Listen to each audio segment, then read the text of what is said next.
Hola chicos, ¿cómo están? Con todos muy buenos días, buenas noches, buenas tardes, según el momento en que estés viendo este video. Eh, Te envío un súper resumen, vamos a conversar de un súper resumen de lo que es el segundo momento, la segunda etapa de los pre-incas, hasta un poco hablar de los incas, puntos claves. La cultura nazca, vamos a comenzar con la cultura nazca, por ejemplo. Tigre, ¿qué cosa tienes que recordar de la cultura nazca? Muchas cosas, pero quiero que en este repasito recuerdes dos cosas fundamentales. Que tuvieron la cerámica más pictórica de América, la utilización de muchos colores, siendo dos colores que no utilizaron, recuerda el verde y el azul, porque para ellos eran colores sagrados. Verde y azul representaban agua, para ellos eran colores sagrados, por lo tanto no tocaban ni el verde ni el azul. Ahora, ¿qué es lo que debes recordar además? Debes recordar, obviamente, las líneas de Nazca descubiertas por Toribio Mejía Yespe, teniendo como principal interpretación la de María Reich, que indica que es un gigantesco calendario astronómico agrícola. Entonces son puntos claves. Recuerda que los Nazca pertenecen al intermedio temprano y ese intermedio temprano es el periodo de los grandes maestros artesanos. Primer desarrollo regional, periodo de los grandes maestros artesanos. A no olvidar. Cultura tiahuanaco. Entramos al horizonte medio y aparece pues una cultura en todo lo que es la meseta del Collao. Hoy fundamentalmente queda en Bolivia. No hay restos o no hay muchos restos por el lado peruano, queda fundamentalmente en Bolivia. Incluso se le considera una cultura boliviana a la cultura tiahuanaco, el horizonte medio. ¿Qué tengo que recordar de la cultura tiahuanaco? Por ejemplo, la figura del quero, que en tiahuanaco era un vaso ceremonial, que luego en Huari pasa a ser un vaso utilitario y con los incas nuevamente un vaso ceremonial. ¿Qué más? Tigre, las chulpas. Nosotros tenemos que Tiahuanaco tuvo unas construcciones cilíndricas, como unas torres, y estas torres, estas construcciones cilíndricas, representarían orfismo, que es el culto a los muertos. Quiere decir que donde había una chulpa había un muerto. Pero no cualquier muerto. Era pues obviamente un muerto de alcurnia, un muerto de alta sociedad. Se habla de la nobleza aymara fundamentalmente. ¿Qué más? El famoso Intipunco. ¿Qué tengo en el Intipunco? El Intipunco Tigre es la portada del Sol. Pedro Cieza de León, allá por el año de 1551, se topa con la portada del Sol. Es una estructura, parece un arco, una estructura de esa manera, y en el centro está representado el dios Huiracocha. La portada del Sol o simplemente Intipunco. Luego viene la cultura Wari. Tigre, Wari es la fusión de tres culturas. Huarpa más Nazca más Tiahuanaco me da Wari. Cuando a ti te digan Wari, tigrecito, la primera palabra que tiene que venir a tu mente es la palabra urbanismo. Cuando a ti te digan Wari, repito, la primera palabra que tiene que venir a tu mente es la palabra urbanismo. Fueron los grandes constructores de ciudades y ellos construyeron las denominadas ciudades cabecera de región. Ciudades cabecera de región. Y hubo en muchos lugares, hubo en La Libertad, hubo en Lima, hubo en Moquegua, hubo en Junín, hubo en Ayacucho, hubo en Cusco. Y todas estas ciudades las unieron. Ellos van a unir estas ciudades con caminos. Tigre, te cuento algo. Los grandes caminos inca, el 80%, póngale más o menos, de los incas, los grandes caminos incas, el gran Capañán de los incas, fue herencia de la cultura Wari. A no olvidarse también entonces de Wari. ¿Qué más? Wari tuvo una cerámica de carácter utilitario. Hizo trabajo en molde, en serie, carácter utilitario. Pero también tuvimos cierta refinación, cierta, digamos, situación refinada en esta cerámica. El mundo Wari, la cultura Wari. Otro punto importante es la primera cultura pre-inca en ser denominada imperio. En la historia del Perú es la primera cultura en ser denominada imperio, el imperio Wari. Tigre, luego llegamos al intermedio tardío, en el cual hay muchas culturas, los chancas, los huancas, chachapoyas, cañaris, tallanes. Vamos a tener que muchos, los chincha, por ejemplo, muchos pueblos, pero vamos a destacar a uno, vamos a destacar a Chimú, el famoso reino Chimú. Tigre, los Chimú o chimúes, como quieras llamarlo, tienen una historia muy interesante porque fueron un estado militar. Vamos a tener nosotros que este estado militar de los Chimú es un estado que se va a presentar en resistencia a la invasión, al avance de los incas. Se presenta entonces en resistencia hacia el avance de los incas. Vamos a tener, por ejemplo, que Minchacaman, que fue el rey Chimú número 11, va a resistir o va a intentar resistir el avance de la expansión inca durante el gobierno de Pachacútec con el protagonismo de Tupac Yupanqui, de Tupac Inca Yupanqui. Al final no puede lograrlo, pero construye, por ejemplo, una gran muralla, que es la muralla Chimú, uno de los restos arquitectónicos importantes que tiene justamente este reino. Otro resto arquitectónico de Chimú para destacar, Chan Chan, la ciudadela de Chan Chan, que significa sol, sol. Chan Chan, sol, sol. Es la ciudad de barro más extensa del Perú antiguo. Y otro punto que no podemos dejar de lado en Chimú es la orfebrería. Fueron los mejores orfebres del Perú antiguo. No hay forma, no hay más. Tigre, los mejores orfebres del Perú antiguo. No hay forma de dejar de lado a hablar de Chimú y dejar de lado la orfebrería. Un resto orfebre muy importante, el cuchillo de Ijimo. El cuchillo de Ijimo es lo que tú conoces con el nombre de Tumi. El Tumi representa al dios Nailam. Y te cuento algo, es originario de la cultura Lambayeque, también denominada cultura Sicán, el famoso Tumi. Tigre, se acaba la época de las culturas pre-incas y comienza el gran imperio de los incas. Vamos a repasar aquí cuatro puntos fundamentales: político, económico, social, religioso. En el aspecto político, Tigre, tienes que recordar que todo en el imperio de los incas comenzaba con el inca.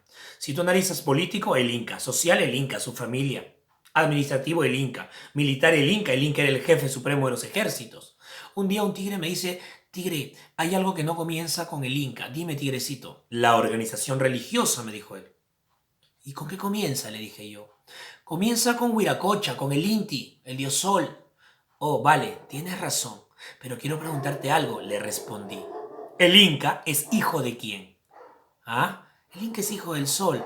Entonces, por lo tanto, todo en el imperio de los incas comienza con el Inca. A no olvidarlo.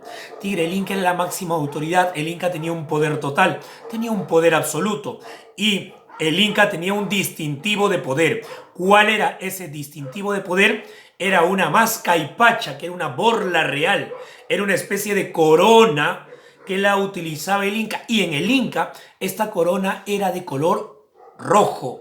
Esta mascaipacha era de color rojo, elaboradas con las plumas de un ave denominada corequenque, llamada corequenque. Esta es la figura de la mascaipacha, una borla real, una especie de corona que utilizaba el Inca. Ahora, el Auqui, príncipe heredero, el más apto para gobernar, y también utilizaba mascaipacha. Pero, profe, ¿la mascaipacha no es la corona y la corona la utiliza el rey? Sí, pero el Auqui también utiliza mascaipacha porque él también gobernaba. ¿Cómo? ¿Teníamos dos gobiernos? No exactamente, sino que había un dualismo. Había un cogobierno donde el Inca tenía el poder absoluto y el Auqui tenía un poder relativo. Entonces, esa es la figura del cogobierno. Te cuento algo. El Auqui tenía una mascaipacha, pero en el Auqui era de color amarillo. A no olvidarlo. Luego tengo el Tahuantinsuyo Camachi, que está representado por los jefes de cada uno de los suyos. El jefe de cada suyo se llamaba Suyuyuc Apu. Ahora, el número total de miembros del Tahuantinsuyo Camachi no eran 4 como tú puedes suponer. Pero, profe, si nos está diciendo que el Tahuantinsuyo Camachi se forma o se conforma por los jefes de cada suyo, yo sé que son 4 suyos, por lo tanto serían entonces 4 Suyuyuc Apu que forman el Tahuantinsuyo Camachi. Sí y no. Sí, porque tiene razón, pero no, porque no es el número total de miembros. Cada Suyuyuc Apu, es decir, cada jefe de cada suyo, iba acompañado al Tahuantinsuyo Camachi de más personas. Los del Chincha Suyo y Colla Suyo iban acompañados de 4 personas, mientras que los del Antisuyo y el Conti Suyo iban acompañados solo de 2 personas. Entonces, el número total de miembros del Tahuantinsuyo Camachi era 16. No lo olvides. Luego tengo el Apunchic. El Apunchic era el jefe militar de una provincia. El Apunchic. El Curaca ahora, el jefe del Ayllu.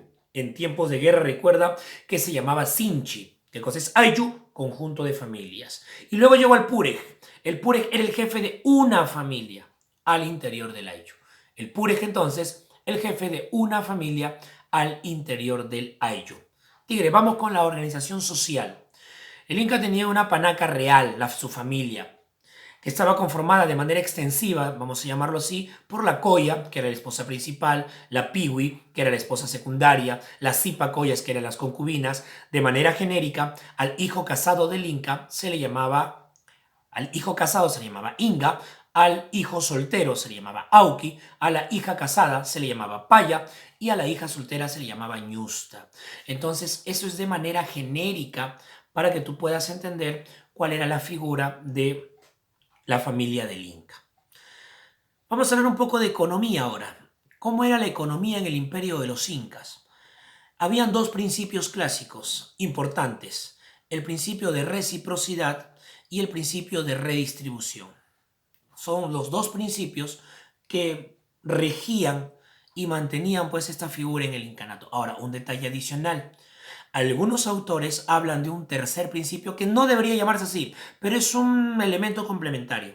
¿A qué se refieren? Se refieren al control vertical de pisos ecológicos, que es válido, pero recuerda dos principios económicos: reciprocidad, el trueque puro, y la redistribución, excedente de riqueza, redistribuirlo.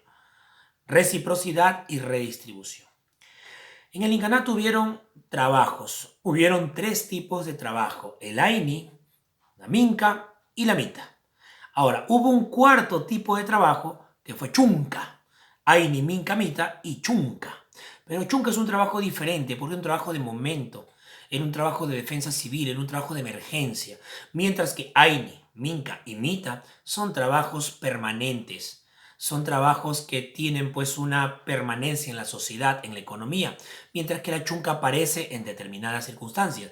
Te he mencionado de emergencia, de defensa civil, para llamarlo de alguna manera.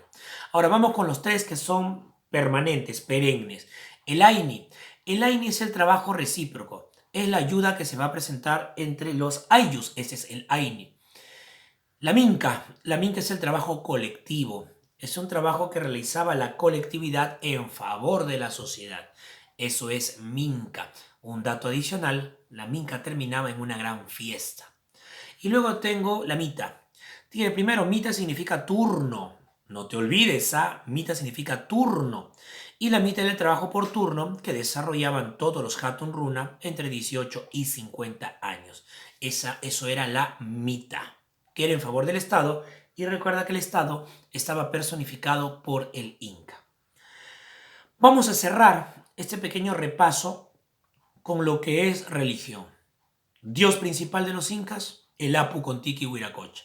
Otro dios principal, el Inti, que es el sol.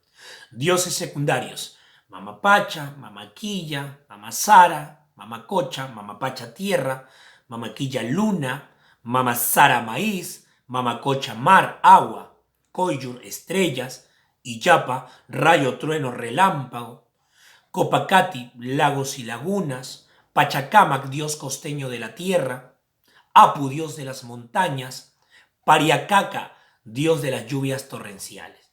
Entonces es más o menos la figura. Ahora, hay una figura interesante dentro de la religión que es el Vilak Humu, o Vilak Humo, como quieras llamarlo, que era el sumo sacerdote. ¿Y por qué es importante, tigrecito? Es importante, tigre, ¿sabes por qué? Porque este Vilak Humo o Vilak Humu era el que coronaba al Inca cuando él iba a tener la investidura de Inca como tal. Era el que le ponía la mascaipacha al Inca en el momento de su coronación. Solo eso, no. También era el que bendecía, vamos a poner términos o ademanes católicos, ¿no? Era el que bendecía a las tropas en el momento de salir una guerra. Quien lo hacía el Vilak Humo o Vilak un personaje muy interesante. Ahora, cerramos con esta partecita. Te hablé del Apu Contiki Huiracocha y te hablé del Inti. Dos datos adicionales. Al Apu Contiki Huiracocha se le adoraba en un templo que se llamaba Kisni Cancha. Repito, al Apu Contiki Huiracocha se le adoraba un templo que se llama Kisni Cancha, mientras que Al Inti se le adora en un templo denominado un poco más conocido, un poco más famoso, que es el templo del Coricancha. Recuerda, Apu, Contiki, Huiracocha e Inti, dioses principales, mientras que los dioses secundarios, los que te mencioné, Mamacocha, Mamaquilla, Mamasara, Illapa, Coyur, Apu, Copacati, Chasca, Pariacaca, Pachacama, que es el dios costeño de la tierra, etcétera, etcétera, etcétera. Bien, tigrecito, no te olvides, estos han sido puntos claves, espero que te sirva para cuando tengas no solamente una prueba inmediata, sino cualquier prueba. Aquí tienes 15 minutitos de puntos claves que tranquilamente puede ser pregunta de cualquier evaluación sobre historia del Perú.